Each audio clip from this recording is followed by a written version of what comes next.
Buenas tardes, o buenas noches también. Digo buenas tardes porque les hablo desde la ciudad de Medellín, en Colombia. En este momento acá son las 5:03 de la tarde. Les saluda Félix Suárez, editor en jefe de Editorial Amolca, y quiero presentar muy especialmente en este espacio que creó Amolca, este seminario web, con una profesional clínica extraordinaria con quien tuve el gusto de trabajar desde finales del año pasado, la doctora Rosita Burgaft, que ya está con nosotros. Un saludo, doctora, ¿cómo está? Hola Félix, ¿qué tal? Todo muy bien. Digo que es un gusto compartir este espacio virtual con la doctora Burgaft, porque pues es la primera vez que coincidimos, a pesar de trabajar mucho, de haber trabajado mucho virtualmente, pero por su profesionalidad me complace presentarla en este espacio y que los asistentes de este seminario la escuchen en este seminario titulado Otra mirada a los desórdenes craneomandibulares. Antes de dar la palabra a la doctora, quiero pues presentarla, dar un breve resumen del perfil profesional de la doctora Rosita. La doctora Rosita Burgaft realizó sus estudios de pregrado en la Facultad de Odontología de la Universidad de Chile y obtuvo el título de cirujano dentista. Se desempeñó como profesora de histología y embriología de la Facultad de Medicina de la Universidad de Chile, donde impartió docencia de pre y posgrado en las carreras de medicina, odontología, obstetricia y tecnología médica de diversas universidades. En el Departamento de Morfología Experimental de la Facultad de Medicina de la Universidad de Chile, desarrolló diversas líneas de investigación básico-clínica, participando en diversos proyectos de investigación. La doctora Rosita se ha desempeñado como docente de posgrado en la Universidad de Chile, Universidad Andrés Bello, la Universidad Finisterrae, la Universidad Unicoc en Colombia y la Universidad Católica de Santa María de los Buenos Aires en Argentina. También ha participado en múltiples congresos nacionales e internacionales, dictando conferencias de su especialidad. También cuenta con numerosas publicaciones en revistas nacionales e internacionales. Ha publicado 4 textos sobre morfología, embriología y patología de la articulación temporomandibular y las estructuras craniomandibulares, y ha escrito capítulos de libros de otros autores. Como reconocimiento a su destacada labor científica y profesional, a la doctora Rosita se le han otorgado múltiples distinciones en Latinoamérica. Y es además socia fundadora de la Sociedad de Trastornos Temporomandibulares y Dolor Orofacial de Chile. Bueno, doctora, bueno, es un gusto realmente tenerla en este espacio nuevamente. Yo le quiero, bueno, dar la palabra para que, bueno, nos hable acerca de este tema y, bueno, nos haga, bueno, partícipes de su conocimiento también, doctora. Bueno, todo suya la palabra. Gracias Félix, muchas gracias por la presentación y quiero compartir con ustedes em, mi presentación para hablar sobre otra mirada de los trastornos temporomandibulares o desórdenes craneomandibulares, que como ustedes ven acá en pantalla, estos desórdenes craneomandibulares comprometen no solo el cráneo, sino que estructuras como la columna cervical. Antes hablábamos del sistema oral masticatorio, pero ahora hablamos de un sistema cráneo cérvico-mandibular que cumple una serie de funciones, no solo masticar, sino que hablar, escuchar, oír, todo. Y los elementos musculares que forman este sistema son temporales, masséteres o pterigoideos, y los músculos del cuello, que como ustedes ven acá, afirman la cabeza en la base del cuello. Fíjense que los músculos supra e infrayoideos, que son los que vemos acá en la zona anterior del cuello, son muy importantes también para este sistema. El profesor Langlade nos hablaba de una tríada formada por la oclusión dentaria, la articulación temporomandibular y una posición esqueletal funcional que mueve a este sistema con el sistema neuromuscular.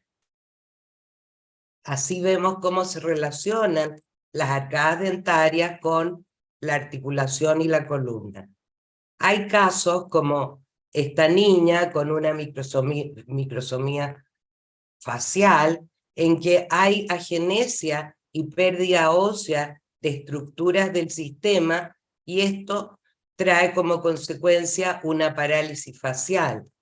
Cuando tenemos alteraciones en las piezas óseas o en los músculos, vamos a tener una disfunción del sistema craneomandibular.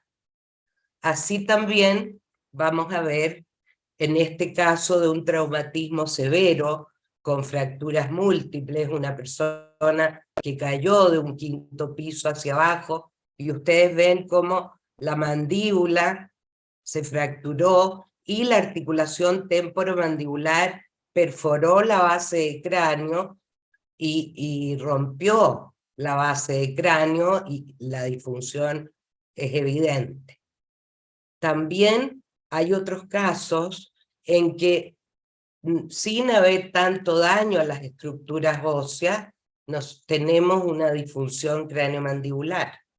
Así vamos a ver en la siguiente un cáncer pulmonar con metástasis en la mandíbula izquierda. Ustedes ven aquí cómo está todo carcomido el maxilar inferior, hay un tumor en la mandíbula izquierda que compromete la articulación temporomandibular y produce una gran asimetría facial y una gran disfunción craneomandibular. Entonces nosotros cuando recibimos pacientes con esta disfunción y vemos cómo está afectado todo, no solo los huesos, sino que los músculos, el eje postural de cráneo-columna, en estos casos tenemos que hacer un tratamiento de muchos colegas, un manejo multidisciplinario entre médicos, dentistas, kinesiólogos, fonoaudiólogos, que puedan restablecer la función de este sistema y de alguna manera tratar de mantener los pilares de trabajo. Así trabajamos mucho con médicos y con kinesiólogos en la parte de cuello y columna, mucho también en psicólogos y terapeutas, porque muchos pacientes tienen problemas de ansiedad, de estrés, y necesitamos corregir estos problemas para también que funcione mejor la disfunción craneomandibular. O sea, hay factores emocionales que hacen que este sistema se agrave. Muchas veces sin tener tantos problemas óseos, vemos como los factores emocionales como el estrés, la depresión, pueden sobrecargar los elementos del sistema craneomandibular. Cuando nosotros analizamos una muestra de nuestros pacientes, de 3.557 pacientes, vemos que el 72% de ellos son mujeres. El 74% tienen asimetría facial y la gran mayoría presentan regular calidad de sueño. Si nosotros vemos en esta misma muestra de pacientes, el dolor o rigidez de cuello está presente en el 65% de los pacientes y el dolor de espalda en casi un 60% de los pacientes. Por lo tanto, hay una relación directa entre la disfunción craneomandibular con los problemas de cuello y espalda. Y así vemos que el dolor de cabeza también es un síntoma muy frecuente y está presente en el 61% de los pacientes, lo cual es mucho. Y nosotros lo explicamos porque cuando hay una disfunción se comprimen los nervios y las arterias de la base del cráneo y se presenta el dolor de cabeza. También tenemos muchos pacientes con dolor de oído, 1/3 de la muestra tiene dolor de oído, muchos tienen mareos y muchos también 1/3 de la muestra tienen zumbido o tinnitus. Esto, como vemos en esta foto, lo podemos explicar porque hay una relación muy cercana, anatómica, entre la articulación temporomandibular y el oído en todo su trayecto, no solo en el oído externo como está acá, sino que en el oído medio, lo que explicaría los mareos, y en el oído interno, donde a veces se produce falta de audición o dificultad de audición. Cuando nosotros tratamos nuestros pacientes, tratamos de hacer un tratamiento ortopédico para esta disfunción temporomandibular, para equilibrar biomecánicamente el trabajo muscular, equilibrando la estructura y función de piezas dentarias, de arcadas dentarias y de contactos oclusales. Como vemos en la paciente, esta paciente llegó con una gran asimetría facial, muscular, porque tenía contactos oclusales en un sector de la cara y en el otro sector de las arcadas dentarias no tenía trabajo, no tenía contactos oclusales. Equilibramos estas estructuras y logramos que tuviera una simetría facial. Usamos planos de ajuste oclusal para esta parte ortopédica del tratamiento, donde tratamos de mejorar la dimensión vertical de los sectores posteriores con cargas asimétricas.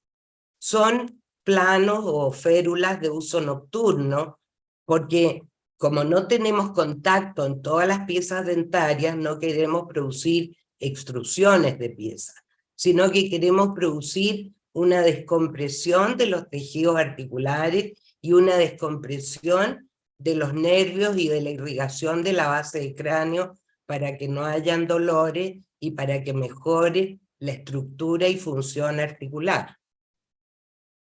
Especialmente esto se entiende en pacientes con pérdida de piezas, que como ustedes ven acá, la pérdida de piezas implica una pérdida severa de dimensión vertical, y nosotros tratamos de restituir esa pérdida de altura en la mesa oclusal posterior con estas férulas que devuelven los puntos de apoyo con un poco más de altura para descomprimir los tejidos articulares. Aquí tenemos una paciente con una neuralgia al trigémino, porque la pérdida de la mesa oclusal, y no solo la mesa oclusal, ustedes ven acá que hay pérdida ya de hueso mandibular, es tan severa que el bruxismo del sector anterior producía una compresión severa de estructuras nerviosas. Pusimos una férula o plano oclusal nocturno que dé mayor dimensión vertical, y le pedimos a un rehabilitador que haga una prótesis de acrílico para el día, para que dé apoyos en el sector posterior. Entonces, en nuestros pacientes queremos equilibrar también el trabajo muscular, porque eso va a mejorar la relación también de las arcadas dentarias. Ustedes ven en esta mujer joven cómo tiene un mayor desarrollo de la musculatura del lado izquierdo, que le fue llevando en una parafunción, le fue llevando la mandíbula hacia adelante y hacia la izquierda. Pero cuando le hicimos el tratamiento ortopédico, se centró el eje facial y tenemos simetría de los elementos musculares, lo cual remodeló la articulación e hizo que las arcadas dentarias vuelvan a la posición inicial. Aquí tenemos cambios faciales de un niño de 10-12 años, que tenía una mandíbula prominente, y nosotros con un plano de ajuste logramos tener la mandíbula en una posición más distal, como para evitar la cirugía ortognática y pedirle al ortodoncista que en esa posición terminara de contactar al paciente. En este caso, el manejo ortopédico fue en una persona que tenía un síndrome como es la hipoplasia focal ectodérmica, donde tenía falta de desarrollo del lado izquierdo, como ustedes ven acá, falta de desarrollo del oído izquierdo, sordera del oído izquierdo, 20 años de dolor de cabeza desde muy niña, y estas arcadas dentarias con muchas coronas y piezas por la hipoplasia, piezas rehabilitadas. Primero hicimos el tratamiento ortopédico con el plano de ajuste oclusal, donde logramos simetría de las ramas y recuperar los espacios intracapsulares de la articulación izquierda, y después la mandamos a la rehabilitación, la trataron en el programa de rehabilitación de la Universidad Finisterre y mantuvieron entonces la nueva posición mandibular, donde la paciente tiene un trabajo simétrico muscular y las arcadas dentarias están en buena posición. Entonces tenemos que considerar que el punto que relaciona nuestra mandíbula con la base del cráneo, que es esta articulación temporomandibular, tiene características muy especiales que nos permiten, por tener células indiferenciadas en las distintas capas y matriz extracelular que va a cambiar al cambiar las cargas que recibe, nos permite una remodelación articular y nos permite tener una posición mandibular adaptable, que va a cambiar con las cargas que nosotros le vamos a enviar a los tejidos articulares. Y así vemos como esta paciente con disfunción temporomandibular, que también tenía una gran asimetría facial, como ustedes pueden ver acá, y no solo facial, sino que esqueletal. Fíjense en esta rama más corta, y el cóndilo, que aquí en el lado derecho está derecho, bastante en posición vertical. Miren el cóndilo izquierdo, totalmente acostado y carcomido por su disfunción.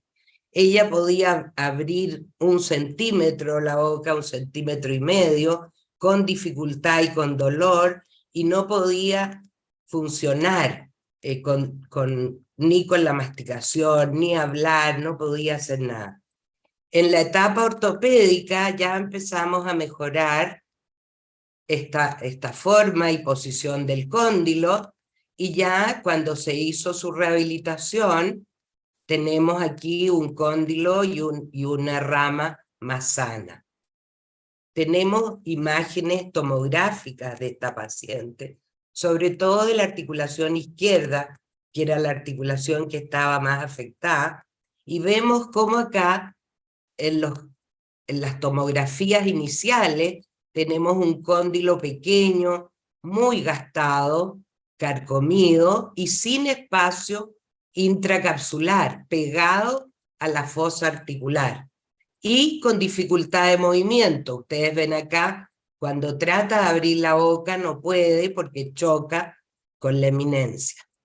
Después del tratamiento ortopédico vemos cómo recuperamos los espacios intracapsulares y se forma un botón de nuevo hueso encima del cóndilo que estaba carcomido y con gran necrosis.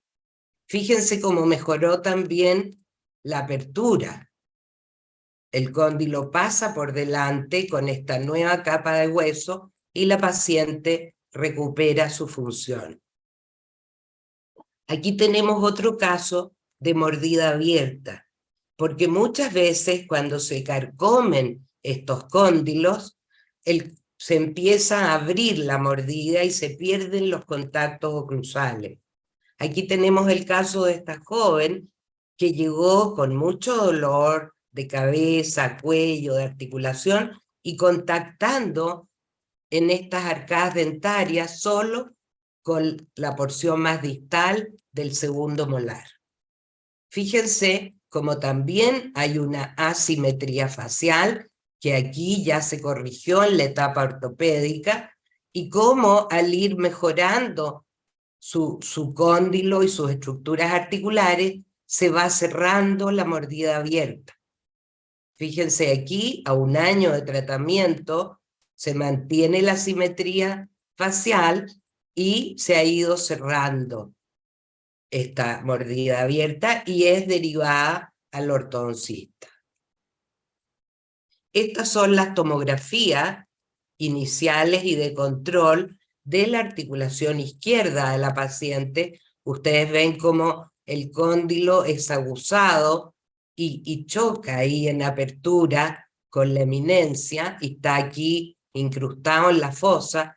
Sin embargo, después del tratamiento es un cóndilo redondeado, la fosa también recupera su estructura redondeada y se recupera el espacio intracapsular. Fíjense la movilidad de este cóndilo. Pasa la eminencia y se mueve con toda libertad. Lo mismo pasa con su articulación derecha. Muy abusada, muy gastada esa articulación, aplanada y con un osteofito en la punta, imposible de moverse, y cuando es remodelada, se redondea el cóndilo, se redondea la fosa y se permite el movimiento. Este es un caso severo de reabsorción condilar progresiva. Esta es una chiquilla joven que tiene algunas alteraciones oclusales, como ese segundo molar en posición vestibular, una leve mordida abierta anterior, pero tiene además osteopenia, o sea, pérdida de masa ósea en las falanges, lo que la hace muy débil a su disfunción craneomandibular. Aquí vemos entonces en el cóndilo pérdida de sustancia. Vean la evolución del tratamiento. Aquí, cuando empezamos con esa pérdida grave de sustancia y sin espacio intraarticular entre el cóndilo y la fosa. Aquí, a los 6 meses de tratamiento, ya estaba bastante mejor y se está cerrando esta zona sin hueso, se está rellenando de hueso, y aquí la vemos al año y 3 años y 13 años de controles, cómo se recuperó la masa ósea y se recuperó el espacio intraarticular. Por lo tanto, en esta otra mirada de la disfunción craneomandibular, tenemos que lograr básicamente que los elementos que componen nuestro sistema craneomandibular tengan un equilibrio entre forma y función. Entonces, que la parte muscular esté equilibrada, la posición de las arcadas dentarias y la relación de las arcadas dentarias sea la más adecuada, y eso va a mantener la salud de la articulación temporomandibular. Eso es lo que yo quería decirles de la disfunción craneomandibular. Bien, doctora. Bueno, voy a tomar la palabra yo. Muchas gracias, doctora, de verdad. Bueno, muy didáctica, de verdad, su disertación sobre las patologías y las disfunciones craneomandibulares y articulares, para poder entender también cuál ha sido, bueno, el tratamiento que usted ha seguido con algunos de sus pacientes, no solamente para que recuperen la forma del equilibrio, sino también la funcionalidad, ¿no? Creo que una parte importante de lo que usted dijo es que hay un asunto también de, digamos, psicológico, y parte importante es como que los pacientes también puedan recuperar esa calidad de vida que estas anomalías puedan darle, ¿no? Le comento, doctora, que hay en este momento 138 personas, 138 asistentes en la sala. A los asistentes les comento que pueden hacer sus preguntas y pueden escribir sus comentarios en el chat de esta sala.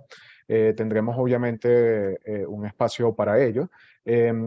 Yo decía al principio de este seminario que la doctora Rosita y yo trabajamos desde los últimos meses del año pasado para preparar este libro que tengo aquí, que es el diagnóstico y tratamiento de las patologías de la articulación temporomandibular, que editó Amolca. Y bueno, es parte importante de la exposición de la experiencia clínica de la doctora. Quería, doctora, bueno, escucharla sobre lo que se puede encontrar en este libro que usted pues ha preparado y bueno, que los asistentes conozcan también sobre ello. Ok, Félix. Mira, aquí tenemos la presentación del libro, que como tú dijiste se llama Diagnóstico y Tratamiento de las Patologías de la Articulación Temporomandibular. Este libro nació por la necesidad de, entre varios profesionales, dar una mirada común a la salud articular que importa tanto en nuestro sistema cráneo-mandibular.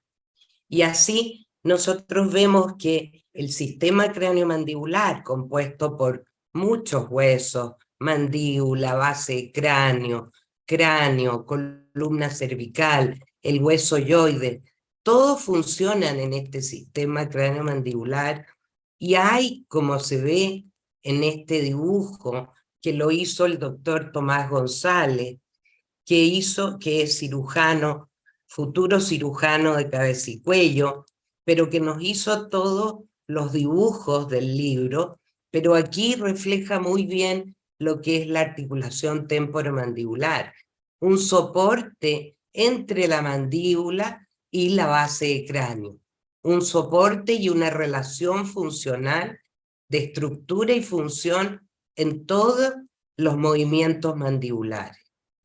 Yo en el capítulo 1 trato de explicar cómo influye cada sector de estos huesos o de estos músculos en el funcionamiento cráneo-mandibular y cómo esto afecta a la articulación temporomandibular.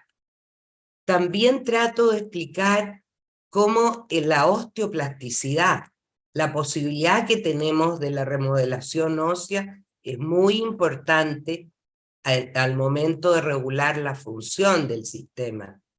Nosotros vemos acá un cráneo deformado hace muchos años por la cultura paraca, donde algunos niños, algunos infantes, les amarraban la cabeza para tener estas formas de cráneo diferentes que los hacía más interesantes o con una facción de felino que los iba a proteger, pero ellos ya tempranamente amarraban estos cráneos para producir una remodelación ósea.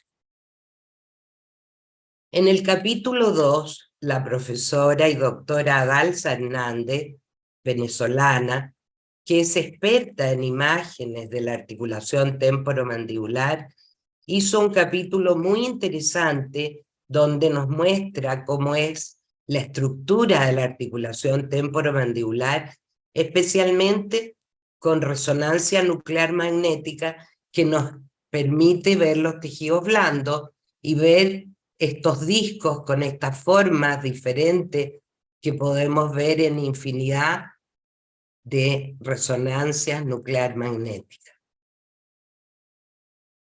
En el capítulo 3 de Fisiología de la Unidad Cráneo-Cervical, hay un grupo selecto de profesores que dirige el doctor Rodolfo Miralles, pero son todos profesores muy destacados de la Facultad de Medicina de la Universidad de Chile, que desarrollan la fisiología de manera muy interesante, haciendo hincapié en el dolor, en las motoneuronas, en las encías, el periodonto, en la dimensión vertical. También tienen una mirada sobre lo que es la articulación temporomandibular.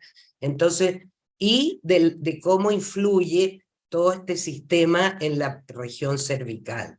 Muy interesante el capítulo de fisiología de la unidad cráneo cérvico-mandibular. En el capítulo 4, la doctora Pamela Burman, que es médico, reumatóloga, nos cuenta de las enfermedades sistémicas, como son las enfermedades autoinmunes, y cómo eso puede alterar nuestra articulación como parte de enfermedades sistémicas generales. Aquí vemos una articulación temporomandibular de un paciente con artritis psoriática, cómo se ha soldado el cóndilo a la fosa e impide los movimientos mandibulares por esta enfermedad autoinmune que tiene la paciente. En el capítulo 5, el doctor Daniel Rapaport, que es cirujano de cabeza y cuello, nos muestra la gran patología craneofacial que podemos encontrar en nuestro territorio, donde, como ustedes ven acá, hay un tumor importante en el cuello, en la base cercano a la mandíbula, y aquí también otro tumor, otra enfermedad que nos altera los pilares estructurales y funcionales de nuestro sistema cráneo-mandibular. En el capítulo 6 yo he tratado de resumir y contar todo lo que se puede de la patología articular, porque hay patologías severas, como estas fracturas que se ven acá, o como discos perforados, o como estos quistes, o esta fractura, ¿verdad? Discos perforados, pero también hay una patología temporomandibular no tan grave, pero que inflama y produce alteraciones en el movimiento y produce dolor, y que también tenemos que tratar, que son los trastornos temporomandibulares en general. Por la cercanía con el dolor y porque muchos pacientes nuestros llegan a tener patología tan severa, dolorosa como la neuralgia al nervio trigémino, le pedimos a un destacado profesor de neurología, como es el doctor Osvaldo Olivares, que nos haga en el capítulo 7 un resumen de lo que es la neuralgia al trigémino y cómo la tratan hoy en día los neurólogos. Aquí vemos las ramas, ¿verdad?, del trigémino, donde se puede encontrar los puntos que se piñisca el nervio, ahí las vemos en amarillo, pero que dan la sensibilidad a toda la cara y con ramas que van a la articulación temporomandibular.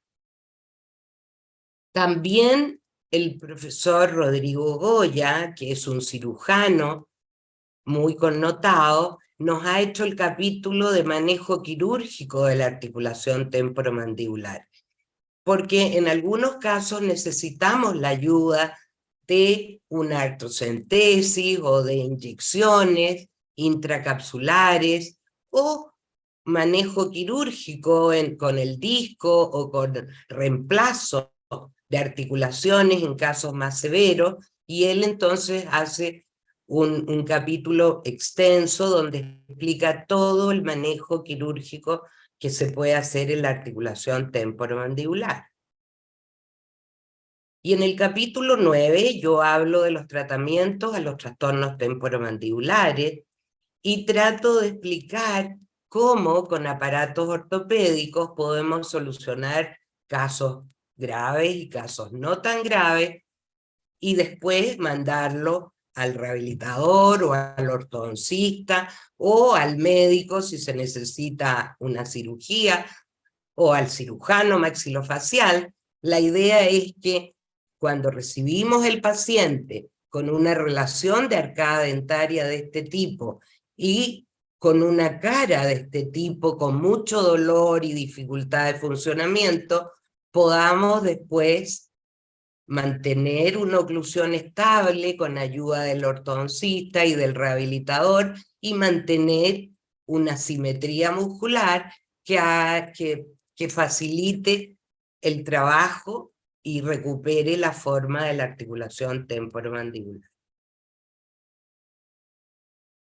Bien, Y aquí doctora. vemos Disculpe, algo doctora. que resume un poco todo en cuanto a la recuperación ósea del cóndilo mandibular, y como estamos con una resonancia nuclear magnética, también podemos ver la recuperación del disco articular.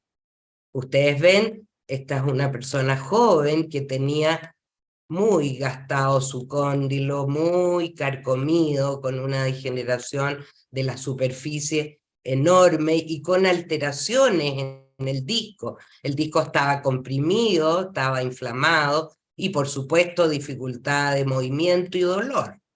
Aquí lo tenemos en un primer control de resonancia y vemos cómo se ha recuperado la cortical del hueso, cómo se ha recuperado masa ósea y cómo el disco también ha recuperado su espacio y su posición dentro del espacio intracapsular.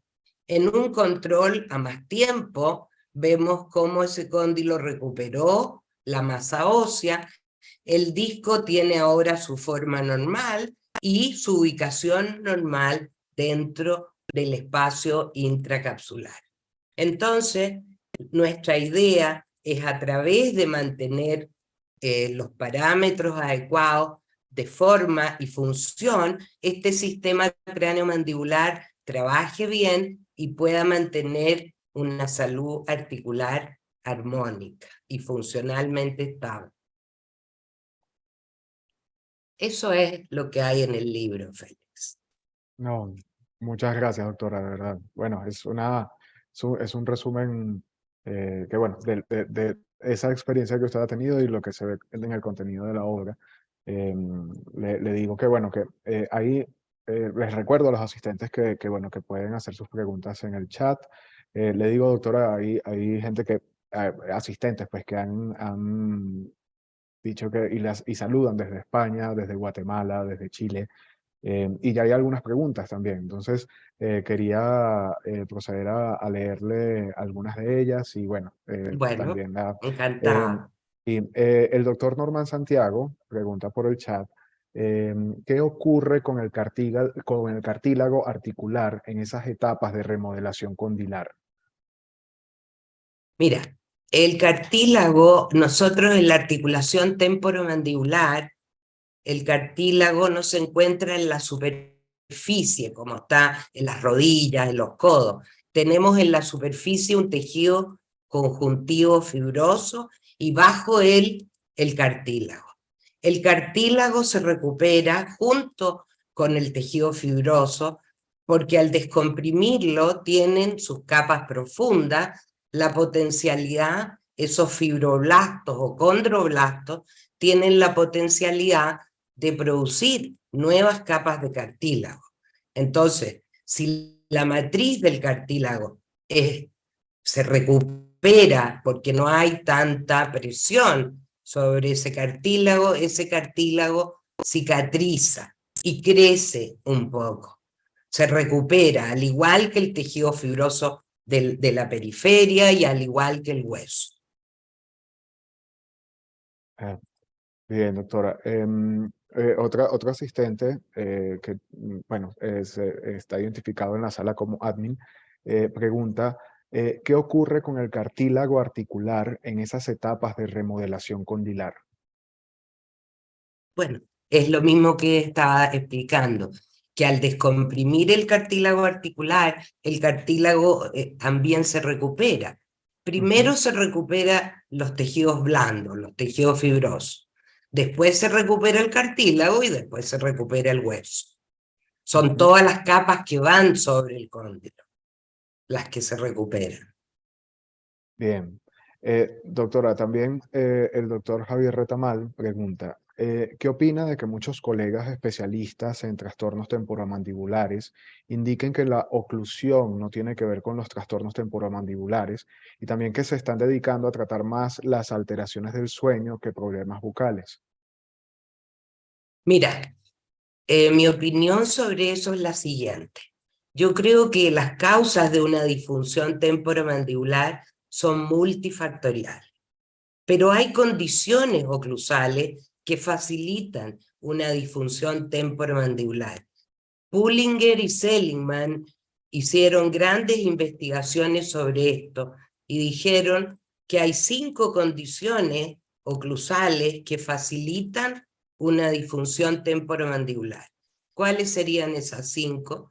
Las pérdidas de piezas de mesa oclusal posterior, la mordida abierta anterior, la mordida cruzada uni o bilateral y la mordida cubierta con un overjet de mayor de 6 milímetros.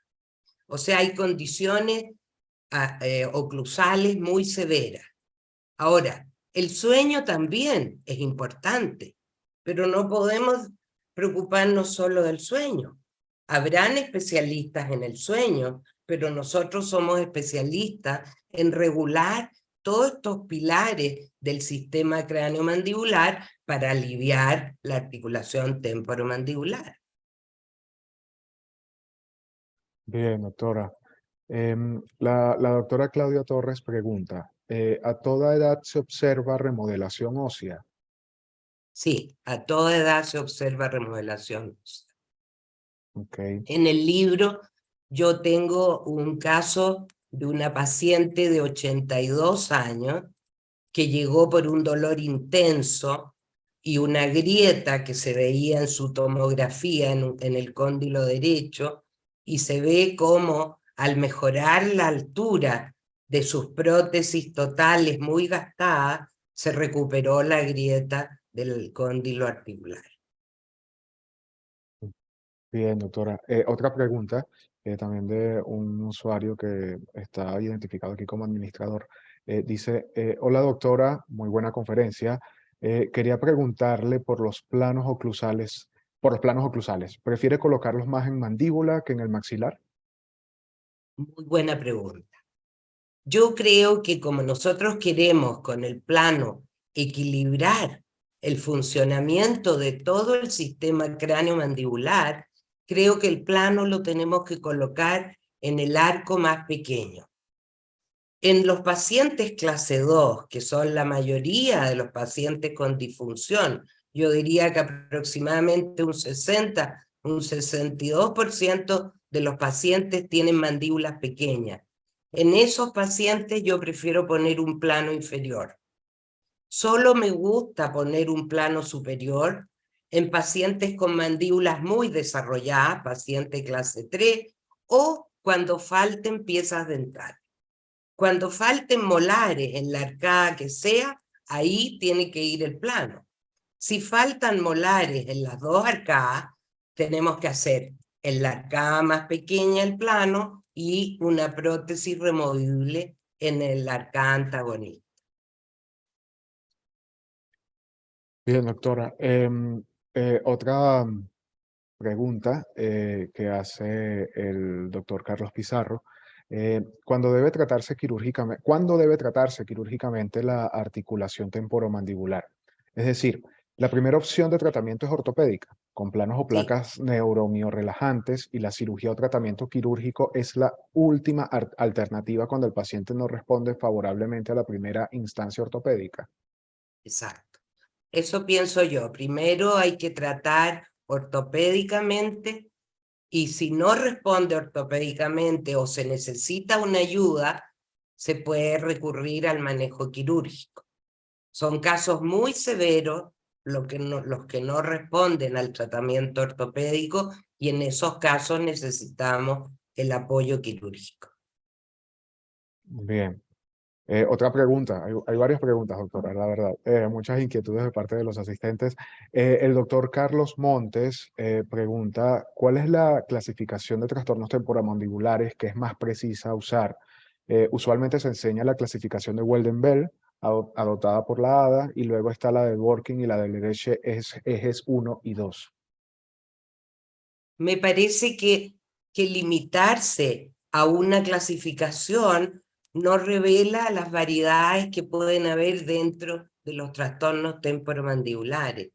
Yo prefiero clasificarlos según la severidad del daño en pacientes con osteoartritis, pacientes con degeneración o osteoartrosis. Según el daño de la articulación, yo creo que debiéramos hacer la clasificación. Porque esas clasificaciones que dijo el doctor Monte te encasillan en cosas que en la práctica no son así. Mm, ok. Otra pregunta viene de la doctora Rosa Esquembre. Más que una pregunta, es como una especie de inquietud. Dice, disculpe, pero no escuché bien si las placas o planos neuromiorrelajantes que usted usa están bien descritos en el libro. Eh, no escucho bien si las placas o planos neuromiorrelajantes están descritos en el libro como tal. Están descritos en el libro, por supuesto, Sí. en el capítulo de tratamiento. Sí. El doctor Matías Andreo dice, ¿qué opina de las publicaciones que indican que los planos solo sirven para trastornos temporomandibulares no musculares y que no recapturan el disco? Bueno, lo que pasa es que hay planos y planos. Cuando tenemos planos delgados que solo protegen las piezas dentarias y que tienen contactos múltiples, no producen gran efecto. Nosotros aquí trabajamos con planos que recuperan dimensión vertical, que son más altos en el sector posterior, y eso sí tienen buenos resultados. Bien. Otra pregunta, doctora. La doctora Gisela pregunta, ¿qué opinión le parece el uso de Botox para tratar disfunciones articulares? Es una muy buena pregunta. En realidad creo que el Botox ahora está de moda y es un muy buen pacificador muscular. Pero nosotros aplicamos, o la gente que usa Botox, porque yo no uso, lo aplicamos en 2 músculos masséteros o en 4, o sea, 2 temporales, 2 masséteros. Pero como nosotros bruxamos por tensión emocional, la tensión se mantiene, entonces sobrecargamos los otros músculos que no podemos inyectar, como los pterigoideos, como los músculos del cuello. Entonces, en casos no muy severos puede ayudar, pero me parece que el uso del Botox hay que dejarlo para casos severos de distonías cervicales. Bien. Eh, doctora, la doctora Fabiola Velázquez saluda desde Venezuela, dice excelente conferencia y tiene una pregunta. ¿Realiza sus planos usando montaje en un articulador? No, no monto un articulador porque no quiero yo mantener esa posición articular. Los monto en articulador cuando se van al rehabilitador o al ortodoncista. Ahí montamos en articulador, no yo, sino que el profesional. Cuando yo ya recuperé la articulación y recuperé la posición mandibular. Porque si bien es importante usar un articulador para registrar una posición articular, yo la quiero cambiar, porque esa posición articular, esa posición de la mandíbula es la que me está generando la patología. Entonces yo cambio y no quiero articular al principio. Quiero sí que me mantengan después la posición mandibular y ahí hay que montar en articulador y ver qué se necesita. Si rehabilitación, si ortodoncia, si cirugía ortognática, lo que se necesite. Ok, bien. La doctora Alejandra Vera hace un comentario, una pregunta. Le voy a leer el mensaje. Dice, doctora Rosita, la felicito por su libro. Usted me ha enseñado a poner sus planos y me ha cambiado la vida con mis pacientes, dice. Y pregunta, en caso de un tratamiento de ortodoncia en curso y que de repente empiece el paciente a quejarse de dolor o ruido o salto articular, ¿es posible recuperar la salud articular con su plano y luego seguir con el tratamiento de ortodoncia una vez logrado este equilibrio, forma, función del que usted habla? Por supuesto, cuando hay molestias severas, el ortodoncista nos pide que actuemos, porque por lo general son pacientes que tenían problemas anteriores y como dejan de usar el plano y empiezan con movimientos dentarios, a veces la articulación se resiente. Entonces, en esos casos, le pedimos al ortodoncista que en una de las arcadas deje de mover los dientes y sobre sus brackets ponemos el plano, mejoramos la articulación unos meses y después lo devolvemos al ortodoncista para que siga movilizando las piezas dentales. Bien, bien, doctora. Bueno, creo que no hay más preguntas. Creo que no hay más preguntas. Creo que las leí todas, las que han presentado. Bueno, la felicitan desde el chat, una excelente presentación. Y bueno, para mí también ha sido un gusto pues, haber compartido con usted, doctora. Bueno, hay otra pregunta que acaba de entrar, dice la doctora Mariana. Eh, ¿Qué consecuencias ha visto en pacientes que usan planos de avance mandibular para abrir la vía aérea en cuanto a los efectos en las articulaciones? Mira, eso es bien interesante, porque los planos que se usan para los pacientes roncadores tienen dos cosas.